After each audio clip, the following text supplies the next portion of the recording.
पास यहाँ पर रिकॉर्ड है जिसमें सीरियल नंबर को हम हटा देते हैं।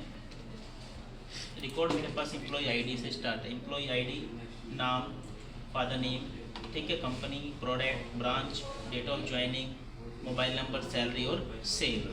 अब इस रिकॉर्ड के अंदर हम चाहते हैं कि मुझे ये पता करना है किस ब्रांच में किस कंपनी की कितनी सेल हुई है।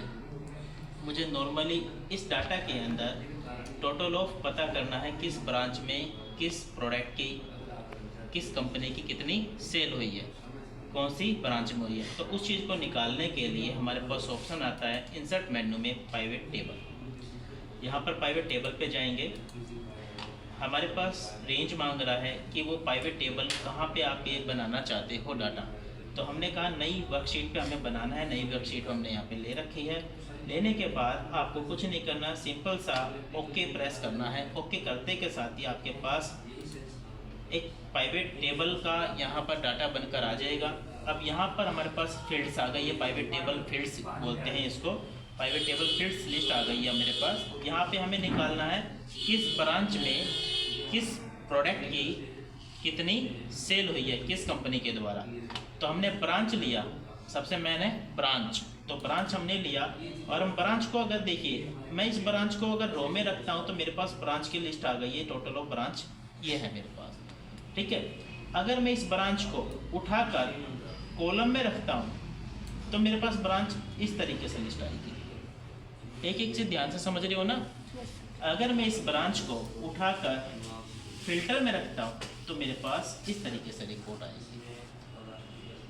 और ज़्यादातर कंपनी के अंदर एडवांस फिल्टर चलता है। एडवांस फिल्टर मतलब टेक्निक होनी चाहिए कि डाटा को आपको अच्छा भी दिखाना है। अभी डाटा अगर मेरा ये यहाँ पे रखा हुआ है रो में, अपने आप ऑटोमेटिक रो में आया है, तो मेरे पास रिपोर्ट किस तरीके से बनेगी वो चीज़ देखिएगा।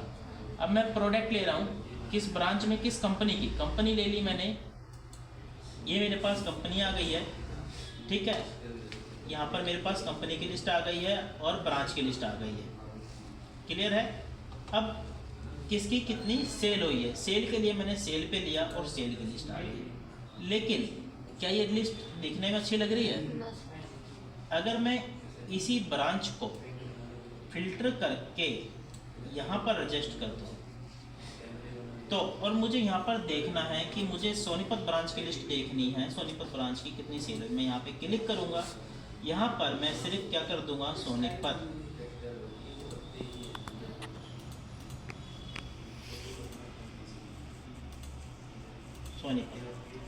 और ओके करूँगा तो मेरे पास केवल सोनीपत की लिस्ट देगा, मुझे सबकी लिस्ट नहीं देगा। तो फिल्टर का काम होता है उस चीज़ को स्पेशल फिल्टर कर देना कि जिसका हम रिकॉर्ड निकालना चाहते हैं, जिस बेस पे हम ये काम कर रहे हैं। अब मेरे पास यहाँ पे लिस्ट आ गई है सोनीपत की। मैं यहाँ पे सबकी चाहता हूँ तो मेरे पास सबकी लिस्ट आएगी। मेरे को ये देखना है कि सोनीपत ब्रांच के अंदर सेल तो हुई है ये LG कंपनी की और नोकिया कंपनी की, लेकिन किस प्रोडक्ट की हुई है। तो मैंने प्रोडक्ट को क्लिक किया तो मेरे पास प्रोडक्ट की लिस्ट आ गई। LG के कौन कौन से प्रोडक्ट हैं हमारे पास, कीबोर्ड है, मोबाइल है, माउस है और नोटबुक है। नोकिया के कौन से प्रोडक्ट है मेरे पास, केवल नोटबुक है।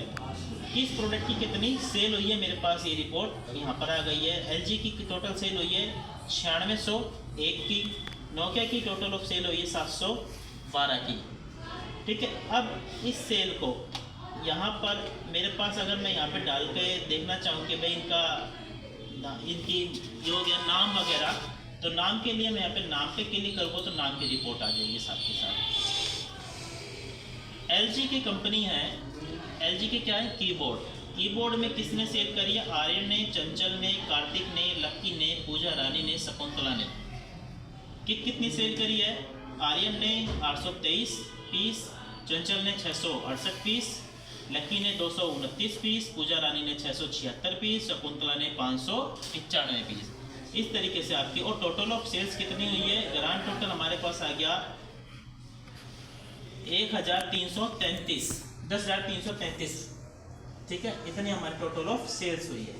यही रिपोर्ट देखो यहाँ पर दे दिया सम ऑफ सेल्स, वैल्यू हमारे पास सेल में एक वैल्यू है ना, सेल को हमारे पास वैल्यू में अपने आप काउंट कर दिया। यहाँ पर आप एक चीज़ और कर सकते हो, अगर आप इसको समराइज करना चाहो तो समराइज भी कर सकते हो, लेकिन समराइज वाला डाटा अगर हम करते हैं तो इसमें थोड़ा टाइम ज़्यादा लग जाएगा।